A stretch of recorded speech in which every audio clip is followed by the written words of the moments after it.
Alors, je voudrais revenir sur la notion d'empreinte en astrologie.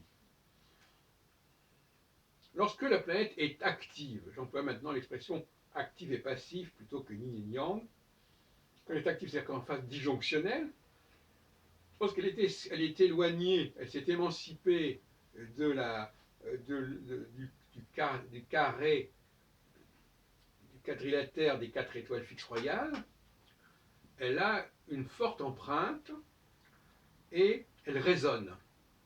Elle a une puissance de gravitation, d'attirance, d'attraction. Pour le bien comme pour le mal.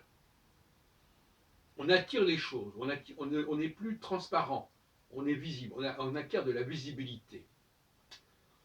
Ce qui veut dire que les gens pensent à vous, songent à vous, en bien comme en mal, encore une fois, et ils ont tendance à vouloir prendre contact avec vous.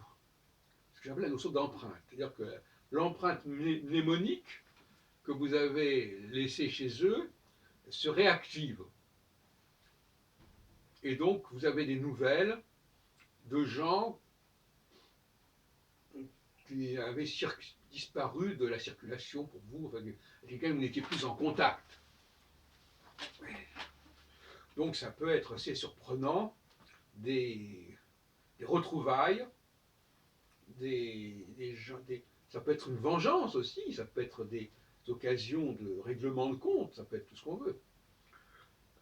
Donc, lorsque la planète dont on dépend, notamment Jupiter ou Saturne, génère des choses de ce genre, eh bien, si vous êtes saturnien, ça se passera à certaines époques, si vous êtes Jupiter, ça se passera à d'autres époques, forcément.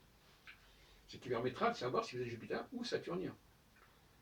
Ou martien éventuellement, ça c'est un autre sujet. Alors,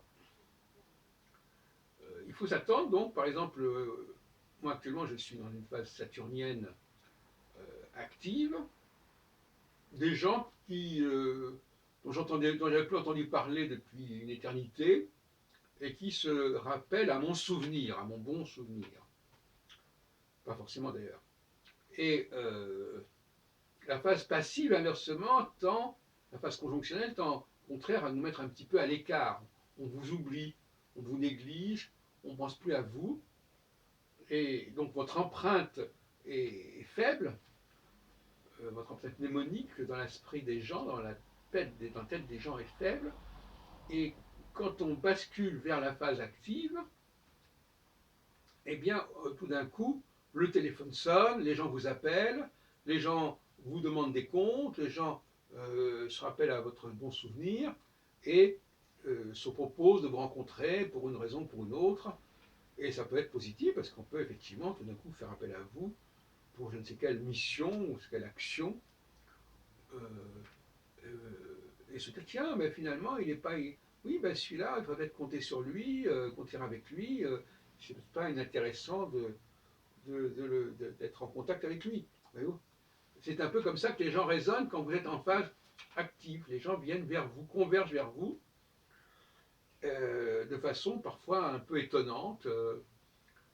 La phase, quand Saturne notamment se trouve au début d'un des signes cardinaux, hein, puisque le début des signes cardinaux, ça veut dire qu'on est déjà éloigné de l'étoile fixe royale qui souvent se trouve, qui toujours se trouve au début d'un signe mutable. Donc il y a eu déjà un écart, un temps qui s'est écoulé. Eh bien, c'est l'indicateur d'une espèce d'intérêt soudain pour vous. Moi, j'avais vécu d'ailleurs en 2004, donc il y a 14 ans, avec le fameux congrès qui s'est déroulé en 2004 à Paris, à mon investigation, et j'avais rencontré là un écho tout à fait extraordinaire, tout à fait inattendu, quasiment inexplicable, sinon par l'astrologie en question, puisque Saturne en novembre 2004 est à 27 cancers, mais quand ma campagne s'est lancée, il était à 8 cancers, hein, parce que c'est quand même un processus qui a duré pas mal de temps, de mobilisation, avec des réunions préparatoires, etc. Donc, c'est comme je le disais, n'est-ce pas, quand Saturne entre en Cancer, ou en Capricorne, ou en Balance, ou en Bélier, c'est pareil, hein, dans le système hébertin, euh, eh bien, les gens viennent vers vous, ont envie de vous voir, ont envie de travailler avec vous, ont envie de faire des choses avec vous. C'est ce que j'appelle l'activation de l'empreinte. Alors que ce n'était pas le cas auparavant. Hein.